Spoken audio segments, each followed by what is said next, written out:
सुख का साथी जगत सब, दुख का नहीं कोई। दुख का साथी साइया, दादू सतगुरु होई। सुख का साथी जगत सब, दुख का नहीं कोई। सुख का साथी साइया, दादू सतगुरु होई।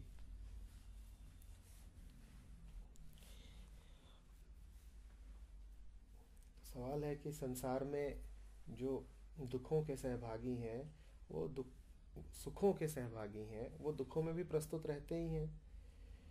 फिर ऐसा क्यों कहा जा रहा है कि सुख का साथी जगत सब और दुख का नहीं कोई? दादू दयाल हैं, कह रहे हैं सुख का साथी जगत सब, दुख का नहीं कोई। और दुख का साथी साईं दादू सतगुरु होई। सवाल ये है कि जो भाई सुख में साथ है वो दुख में भी तो साथ आ ही जाता है।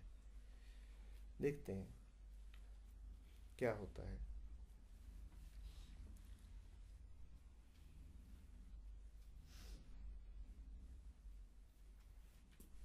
दुख क्या है और क्या कोई दुख में साथ हो सकता है?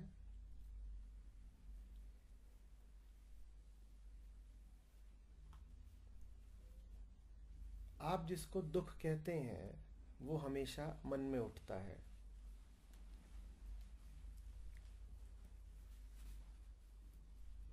विचार है।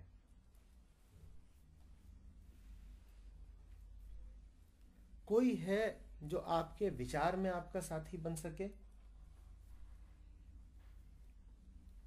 कोई तरीका है कि कोई आपके विचारों में आपके साथ मौजूद रहे?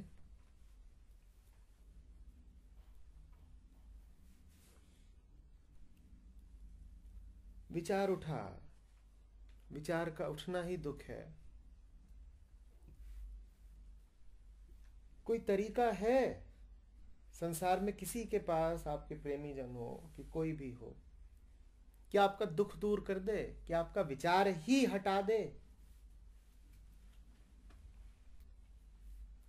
तो संत जब कह रहे हैं कि दुख में आपका कोई साथी नहीं होता, तो इससे उनका प्रयोजन बिल्कुल यही है कि आपके विचारों को कोई दूर नहीं कर सकता। और विचार दुख है। संसार तो आपके साथ जो कुछ भी करना चाहेगा उससे आपको नए विचार ही मिलेंगे। वो कैसे आपके विचारों को दूर करेगा? वो आपसे ये भी कहता है यदि कि हटाओ विचारों को, तो ये एक नया विचार है।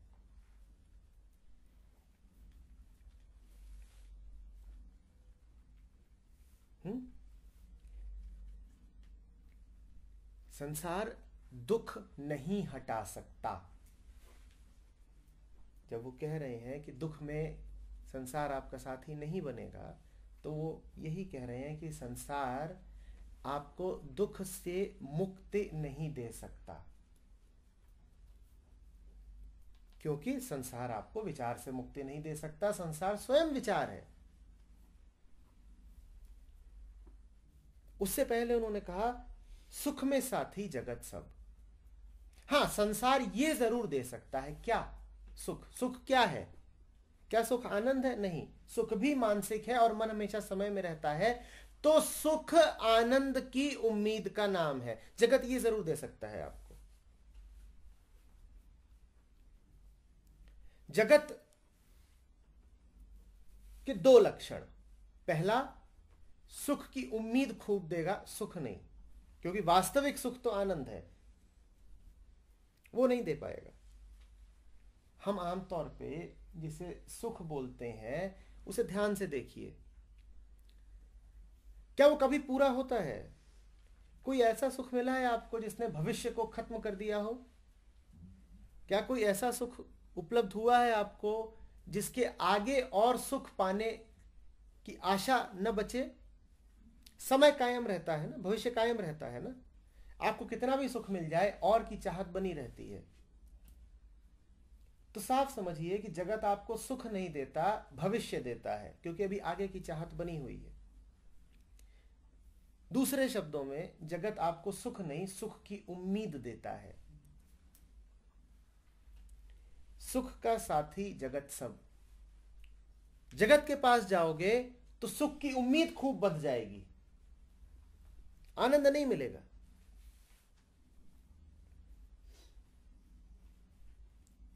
दूसरी बात, दुख का साथी नहीं कोई। सुख की उम्मीद का ही दूसरा नाम दुख है। तो जगत आपके भीतर उम्मीद खूब पैदा कर लेता है। वही उम्मीद जब मन की व्याधि बनती है, जब आपको दुख देती है, तब उस दुख का निराकरण नहीं कर पाता। दुख क्या है? सुख की कामना ही दुख है। कोई अलग अलग थोड़े ही है दोनों।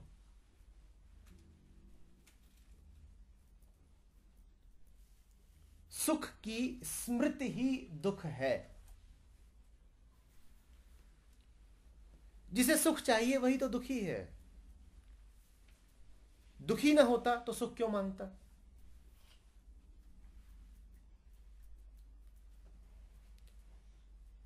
संसार क्या दे रहा है आपको? सुख। सुख माने सुख की उम्मीद, और जहां उम्मीद है वहां क्या है? दुख। संसार ये दे रहा है आपको। ये हटेंगे कैसे? वो राज भी खोल दिया गया है, दुख का साथी साइया दादू सतगुरु हुई। जगत विचार दे सकता है, जगत वहां नहीं ले जा पाएगा आपको जहां निर्विचार है, जहां दुख नहीं है। और याद रखिए, जहां दुख नहीं है वहां सुख भी नहीं है। कोई ये ना सोचे कि दुख के न होने का अर्थ होता है सुख। दुख के न होने का अर्थ होता है सुख भी नहीं। और सुख दुख जहां दोनों नहीं, उसी स्थिति को आनंद कहते हैं। आनंद को सुख मत सोच लीजिएगा। आनंद का सुख से कोई लेना देना नहीं। सुख नकली, सुख कल्पना, सुख विचार, सुख द्वैत में। और आनंद स्वभाव है, सत्य है। दुख का साथी साइया दादू सतगुरु होई। दुख का साथी साइया वही स्वामी, वही सत्य ही अकेला है जो दुख को मिटा सकता है।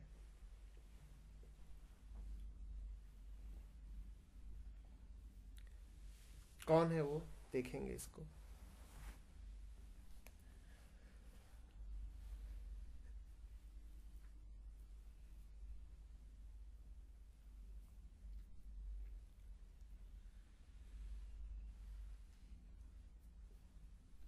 सुख आया संसार से, दुख आया संसार से।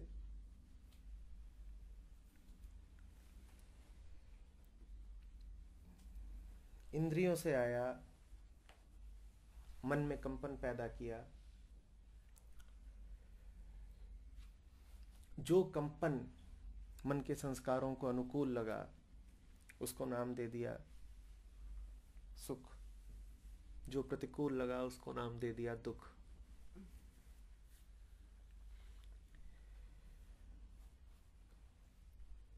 दोनों कंपन है।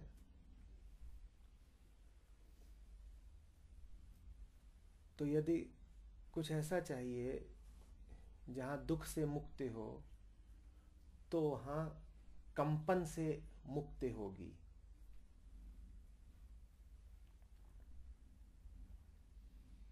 कंपन का क्या अर्थ है? प्रभावित हो जाना, कि कांप गए, कि कोई घटना घटी बाहर और वो हमें कपा के चली गई। कांपना डर में ही नहीं होता। आपको कुछ बहुत भा गया, आप तो भी कांप ही जाते हो। आप क्रोध में ही नहीं कांपते, आप प्रेम में भी कांपते हो। आप कंप गए। जहां कपना है, जहां प्रभावित हो जाना है, वहीं सुख दुख है।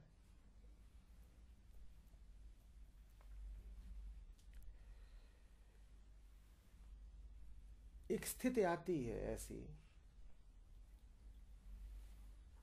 जब आप ये पाते हो कि कुछ ऐसा है आपके पास जो अकंपित रहता है,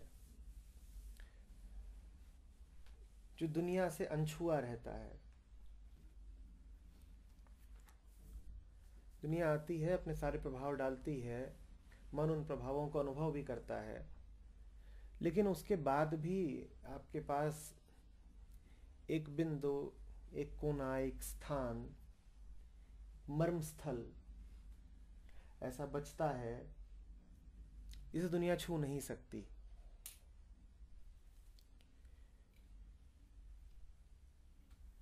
जब आपको उस बिंदु की उपलब्धि होती है तो उसी के साथ साथ ये एहसास भी होता है कि ये बड़ी रहस्यमयी चीज है जो मुझे दुनिया से नहीं मिली है, न मेरी कमाई हुई है, माँ बाप से, अतीत से, विरासत से, शिक्षा से, ज्ञान से, कहीं से नहीं मिली है। कहां से मिली है? रहस्य है। और रहस्य ऐसा है कि कभी जान भी नहीं पाऊंगा कि ये कहां से आ गया। दुनिया ने तो कंपन ही कंपन दिए थे, दुनिया ने तो प्रभाव ही प्रभाव दिए थे, सुख दिया था, दुख दिया था। ये बिंदु मुझे कहां से मिल गया जो अकंपित रहता है?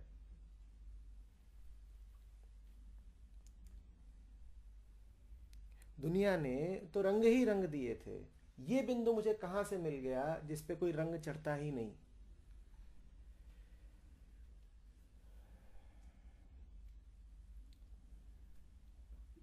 आप कोशिश कर लीजिए, आप दोनों तरीकों से हारेंगे। पहला, आप उस बिंदु पे कोई रंग चढ़ा नहीं पाएंगे। दूसरा, आप उस बिंदु का उद्गम जान नहीं पाएंगे, वो अनादि है। न तो आप उसको संसार के भीतर ला पाएंगे और न आपको ये पता चल पाएगा कि वो कहां से आया। आपकी उसको लेकर के सारी चेष्टाएं विफल जानी है। तो आप नतमस्तक हो जाते हैं।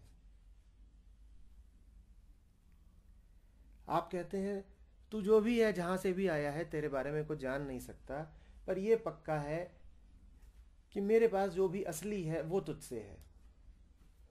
मेरे पास जो भी नित्य है, मेरे पास जो भी आनंद रूप है, वो तुझसे है। मेरे पास जो भी कुछ ऐसा है जिस पे भरोसा किया जा सकता है, वो तुझसे है। दुनिया से तो सिर्फ बदलाव और धोखा ही मिलता है। जो अभी है वो कल नहीं रहेगा। जो भी कुछ निरंतर है वो तुझसे है, और मैं तुझे जान नहीं सकता। जब आप जान नहीं सकते तो देखिए क्या क्या होगा। पहला, आप नतमस्तक हो जाएंगे। दूसरा, आप जानने की चेष्टा छोड़ देंगे। हमारी जानने की चेष्टा का नाम होता है विचार। आप नतमस्तक हो जाएंगे तो आप कहेंगे साईया, स्वामी। और जब आप विचार छोड़ देंगे तो आप दुख छोड़ देंगे। इसीलिए दादू कह रहे हैं दुख का साथी साईया। आप नतमस्तक हो गए, इसीलिए आप उसे क्या कहेंगे? स्वामी, साईं, स्वामी। और चूंकि आप उसके विषय में कभी कुछ जान नहीं सकते, विचार हारेगा उसके सामने, इसीलिए दुख भी हारेगा उसके सामने। याद है ना हमने क्या कहा था? दुख क्या है? विचार। और विचार में वो कैद नहीं होगा, विचार हारेगा उसके सामने, विचार से कुछ मिलेगा नहीं। वो अकेला है जिसके सामने विचार मौन हो जाएगा। वो अकेला है जिसके सामने आप झुक जाएंगे। आपकी अकड़ का नाम ही तो विचार है ना। विचार क्या कहता है? मैं जान सकता हूं, मुझे सामर्थ्य है। जिसकी अकड़ गई उसका विचार गया।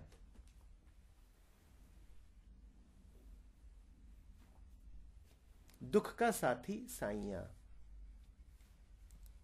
इसी को दूसरे शब्दों में कहिए कि सत्य निर्विचार में उपलब्ध होता है। बिल्कुल वही बात है, सत्य निर्विचार में है, दुख का साथी साईं है, और निर्विचार में ही सुख दुख से मुक्ति है।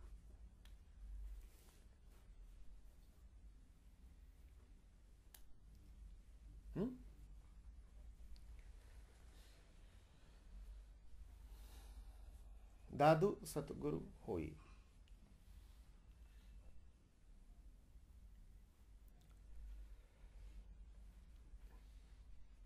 गुरु के विषय पर हम पहले भी कई बार चर्चा कर चुके हैं।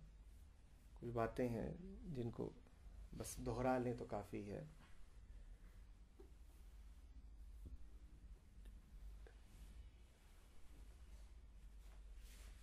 संसार सुख दुख देता है,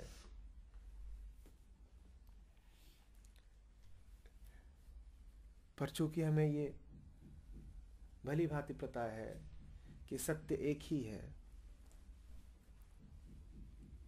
तो संसार भी उसके अतिरिक्त और कहीं से तो नहीं आया है। अभी 2 दिन पहले मैं आपसे कह रहा था कि संसार परमात्मा का छिलका है, याद है? तो संसार छिलका तो है, पर परमात्मा का। संसार सुख दुख तो देता है, पर संसार से ही होकर के वो रास्ता भी गुजरता है जो आनंद तक ले जाएगा। संसार से ही फूटता है वो रास्ता। वो रास्ता ऐसा है जो फूटता संसार से है, ले संसार के पार जाता है। उस रास्ते को गुरु का नाम दिया गया है। गुरु कौन? जो मौजूद तो संसार में है, पर ले संसार के पार जाए। जैसे कोई नाविक जो मौजूद तो नदी के इस ओर है, पर ले उस ओर जाए। है वो आपके पास ही, बहुत पास है, पर ले वो बहुत दूर जाएगा। तो कभी कभी मैं कहता हूं सीढ़ी की तरह है, जिसका एक सिरा नीचे है आपके तल पर, और दूसरा सिरा ऊपर कहीं है किसी और तल पर।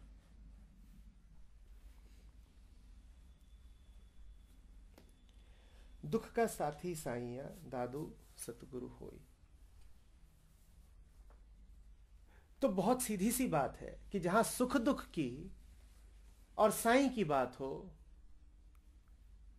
वहां बीच में गुरु का स्मरण करना ही पड़ेगा। क्योंकि एक तल है सुख दुख का और दूसरा तल है आनंद का, बीच की सीढ़ी उसको भूलोगे कैसे? उसकी चर्चा करनी ही पड़ेगी। संसार है और सत्य है, और इन दोनों के बीच जो रस्सी है, जो पुल है, उसकी बात करनी ही पड़ेगी। तो बात की जा रही है।